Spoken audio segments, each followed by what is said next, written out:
ಬೆಳಗ್ಗೆ ನಾನು ಏನಾದರೂ ಬೆಂಗಳೂರು ನಗರದಲ್ಲಿದ್ದರೆ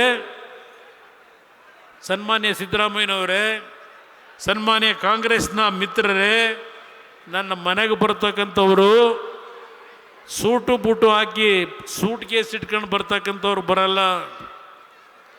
ಯಾವೊಂದು ಬಟ್ಟೆ ಮಾಸಿರ್ತದೆ,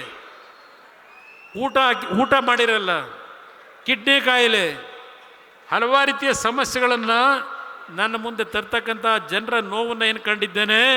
ಸಿದ್ದರಾಮಯ್ಯನವರೇ, ನಿಮ್ಗೆ 2,000 ರೂಪಾಯಿ ಆ ಕಿಡ್ನಿ ಪೇಷಂಟ್ನು ಹಾರ್ಟ್ ಅಟ್ಯಾಕ್ ಆದಂಥವನ್ನು ಉಳಿಸ್ಲಿಕ್ಕೆ ಸಾಧ್ಯ ಇಲ್ಲ. ಸಿದ್ದರಾಮಯ್ಯನವರೇ, ಇವತ್ತು ಯಾವುದೋ ಪತ್ರಿಕೆಗಳಲ್ಲಿ ನೋಡ್ತಾ ಇದ್ದೆ, ಸರ್ಕಾರಿ ಶಾಲೆಗಳನ್ನು ಮುಚ್ತಾ ಇದ್ದಾರೆ ಈ ಸರ್ಕಾರ.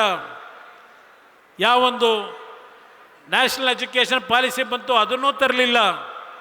ಈಗ ಅದು ಯಾವುದೋ ಪಾಲಿಸಿ ತರ್ತೀವಿ ಅಂತ ಹೋಗಿ ಖಾಸಗಿಯ ಶಾಲೆಗಳನ್ನು ನಡೆಸ್ತಕ್ಕಂಥವರಿಗೆ ಸಂಪೂರ್ಣವಾಗಿ ಬಲ ತುಂಬಿ ಬಡ ಮಕ್ಕಳು ಓದದಿರ್ತಕ್ಕಂಥ ಪರಿಸ್ಥಿತಿಯನ್ನು ಇವತ್ತು ಯಾವ ಸಿದ್ದರಾಮಯ್ಯನವರು ನಾನು ಅಹಿಂದ ನಾಯಕ ಬಡವರಿಗೋಸ್ಕರ ಇದ್ದೇನೆ ಅಂತ ಹೇಳ್ತೀರಿ. ಸರ್ಕಾರದ ಶಾಲೆಗಳನ್ನು ಹಂತ ಹಂತವಾಗಿ ಮುಚ್ಚಿ ಸರ್ಕಾರಕ್ಕೆ ಶಿಕ್ಷಕರ ನೇಮಕ ಏನಾಗಬೇಕು, ಶಾಲೆಗಳಿಗೆ 76,000 ಶಿಕ್ಷಕರ ಕೊರತೆಯನ್ನು ಇವತ್ತು ನಾವು ಕಾಣ್ತಾ ಇದ್ದೇವೆ.